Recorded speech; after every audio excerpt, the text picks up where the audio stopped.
Taylor Swift sat cross-legged on the cozy carpet of her Kansas City living room, her guitar resting lightly against her thigh. It was October 29, 2025, one of those quiet Tuesday nights when inspiration hit out of nowhere. So she propped her phone on the coffee table, angled it just right, and tapped go live. "Hey guys," she said with a soft smile, waving at the camera as the viewer count shot upward. 5,000, 10,000, then 15, all in less than a minute.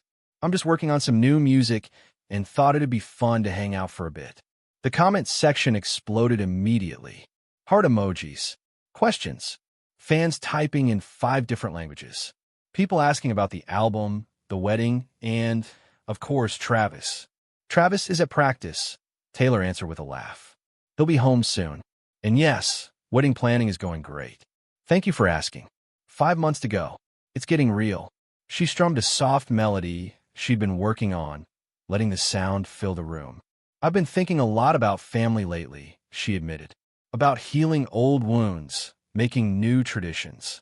Does anyone else get emotional about that stuff? Or is it just me?" Comments flooded in, stories about broken families, complicated parents, reunions, regrets. Taylor loved these moments, when the world felt small and human. When she wasn't Taylor Swift, but just Taylor. She was so focused on the scrolling messages that she didn't hear the front door open, didn't hear the rustle of a gym bag or the low voice drifting from the entryway. But her 45,000 live stream viewers heard every word. "Yeah, Mom, I know," Travis Kelce said, his voice carrying across the wooden floors. "I'm trying to find the right time. It has to be perfect. I can't just spring this on her." Taylor froze. Her head jerked up. The comments went ballistic. "Is that Travis? OMG, he doesn't know she's live." Taylor in the stream. "Understand you're worried," Travis continued, walking closer, still unaware of the millions of ears tuned in. "But I need to handle this my way. She doesn't know anything yet, and I want to keep it that way until I figure out how to tell her." Taylor's stomach dropped. The guitar slipped from her hands. She reached toward her phone, but her fingers were shaking too much. "What hasn't he told you?" "Oh, this is bad. Girl, end it. I'm screen recording this." "Listen, I gotta go," Travis said. "I'll call you later, after she's asleep. But please don't say anything to her yet." He walked into the living room, ending the call at the same moment he lifted his head. He stopped dead when he saw Taylor. "The phone. The live stream. Are you?" His face drained of color. "Are you on Instagram Live right now?" Taylor nodded. "How long?" 20 minutes, she whispered. She glanced at the screen. 67,000 viewers. Comments flying so fast she couldn't read them. "Travis," she said, breath hitching. "What were you talking about? What haven't you told me?" He looked from her to the phone and back, panic tightening his jaw. "Taylor, please. Can you just end it?" She tried. The chat was exploding. Someone's screen recording. This is already on Twitter. Hashtag what is Travis hiding is trending. "It's too late," Taylor said, voice hollow. They heard everything. She hit END, and the world fell silent. Taylor stood, arms wrapped around herself. "What haven't you told me?" she asked again. "Because right now my mind is going to the worst places." "Are you sick? Is someone in your family sick?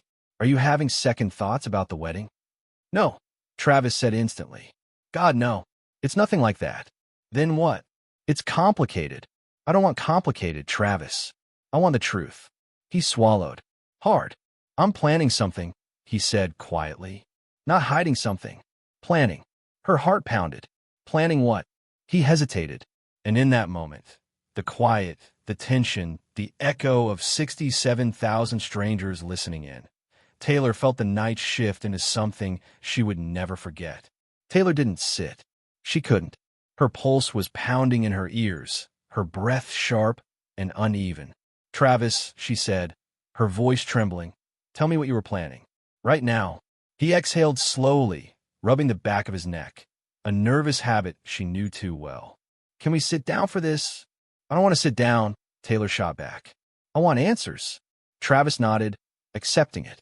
He took a small step toward her, careful, like she might shatter. "Okay, the truth is, I've been talking to your dad." The room went cold. "My dad," she repeated, barely above a whisper. "You've been talking to my dad?" For how long? 3 months. 3 months. 90 days. Almost the entire engagement. Taylor felt the air leave her lungs. She backed up a little, her hand flying to her mouth. Why would you? How could you? Travis, that's not a small thing. That's not something you hide. I wasn't trying to hide it, he interrupted softly. I was trying to help. Taylor shook her head, tears filling her eyes. You talked to my dad, the man who barely calls me, the man I don't even know how to talk to anymore. And you did it behind my back. Travis's voice cracked. Taylor, you've cried in my arms about him. You've told me how much you wish things were different, how much it hurts that he never showed up the way you needed. And I know you'd never reach out first. And he's just as stubborn. I thought maybe I could be the bridge. Taylor's throat tightened. So you decided what was best for me? You decided to step into something that's been painful for years, without even asking. I decided to try, Travis said, because you deserve a real chance to fix things, or at least understand them, before we get married. She looked away, blinking back tears. He continued, voice lower now. That first conversation, it didn't go well. He was defensive, angry. He said if you wanted him there, you'd call him. He blamed you for the distance. He said you chose your career over family. Taylor's face twisted in pain. She'd heard those words before, more times than she wanted to admit. But, Travis said, moving a bit closer, I didn't give up. I kept calling him. Every week. And little by little, he opened up.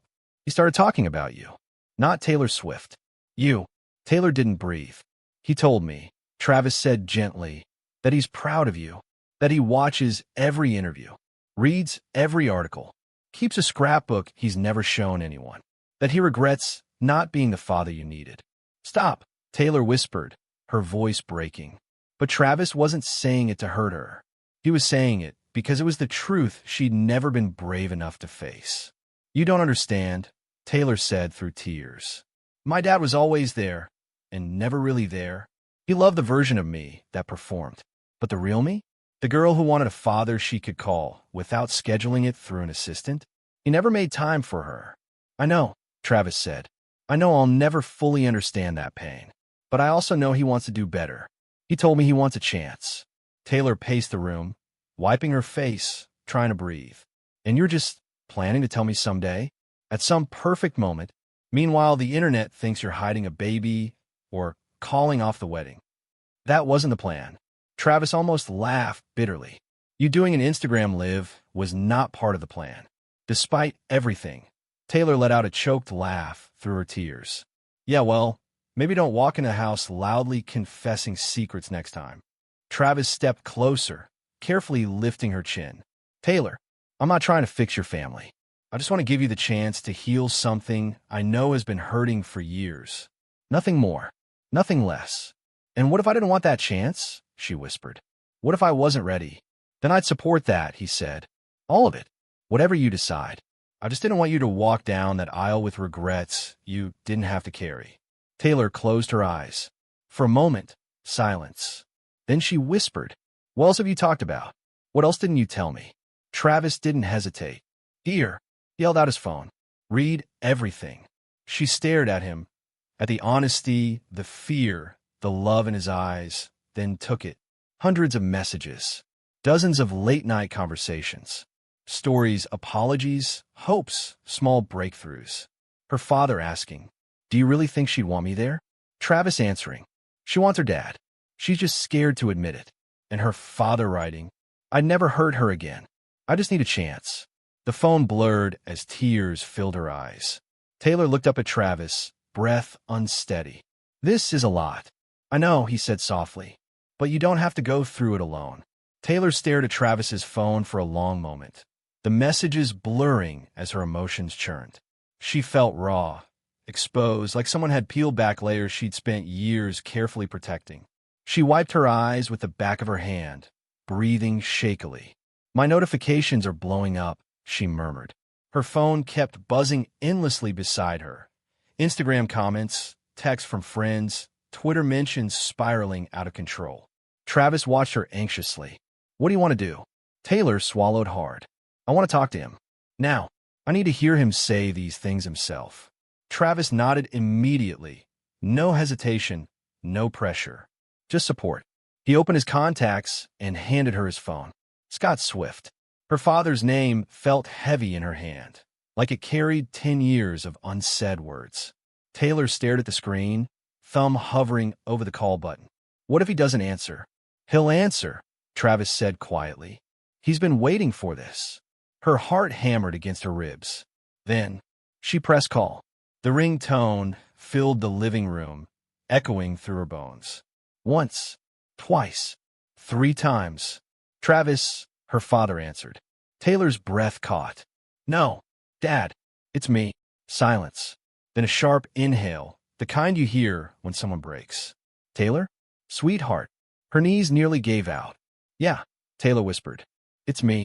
There was a sound on the other end of the line, her father trying and failing to steady his breathing. Baby girl, God, I didn't think. I didn't know if you'd ever call me. I read your messages, Taylor said, voice wobbling. Travis showed me everything. Oh God. His voice cracked completely. Taylor, I'm so sorry. For all of it. For the years I wasn't there the way I should have been. For making you feel like your achievements were more important than you. You were always more important. Always. Tears streamed down her face. Travis slipped onto the couch beside her, gently placing his arm around her shoulders as she cried. Dad, she sobbed. I didn't know how to talk to you anymore. I didn't know if you cared. I didn't know if you even wanted to hear from me. I wanted to, he said through tears. Every day. I just didn't know how to show it without messing it up again. Taylor closed her eyes. That sentence alone cracked 10 years of ice around her heart. They talked. They talked about the past, the concerts he left early for business meetings, the holidays where she smiled for the cameras while her dad stood just out of frame, present but distant. They talked about the misunderstandings, the hurt, the stubborn pride that kept them both silent for far too long. I watch everything you do, her dad admitted. I keep a scrapbook, every article, every milestone. I'm proud of you, Taylor. I've always been proud. I didn't know how to say it without sounding like a fan instead of your father. Tears ran down her cheeks again. She leaned into Travis's shoulder, gripping his hand as she spoke. I miss you, she whispered into the phone. I've missed you for so long. There was a small, broken sound from the other end. Sweetheart, I miss you too. I would give anything to fix this. You don't have to fix everything overnight, Taylor said. But maybe we can start. Yes, he said instantly. No hesitation. No fear. Yes, baby girl. I'll do anything. Anything. The conversation softened, warmed. They talked about the wedding, the future, the possibility of rebuilding something fragile but real. I'd like to see you, her dad finally said. If you want that. Taylor looked at Travis, whose expression was soft and full of love. Yeah, she said. I want that. When? Her dad asked almost shyly. This Friday, Taylor said. Dinner. Just us. Just a start. I'll be there, he said, voice thick with emotion. I won't miss it. Not again. When the call ended, Taylor let the phone fall in her lap and collapsed into Travis's arms, sobbing. Not from pain, but from relief. From release. From something she hadn't felt in years. Hope. You okay? Travis whispered, kissing the top of her head. She nodded, breathing out a trembling laugh. I'm still mad at you, she said into his chest. But thank you. Thank you for loving me enough to try. He held her tighter. I'd do anything for you. Taylor pulled back, her face still wet, but her eyes clearer than before. I should post something. People are freaking out. Travis nodded. Yeah, tell them you're okay. She typed quickly, fingers steadying with each word. Hey everyone, I know the live ended suddenly. Nothing bad is happening. Actually, something good is. Travis was trying to do something incredibly thoughtful for me. Something I'll explain when the moment is right. Thank you for caring. Everything is more than okay. Red heart. When she posted it, the comments turned from panic to relief instantly. Travis pulled her close again. You're not alone in this. Not anymore. Taylor rested her forehead against his chest, breathing him in. For the first time in a long time, she believed that.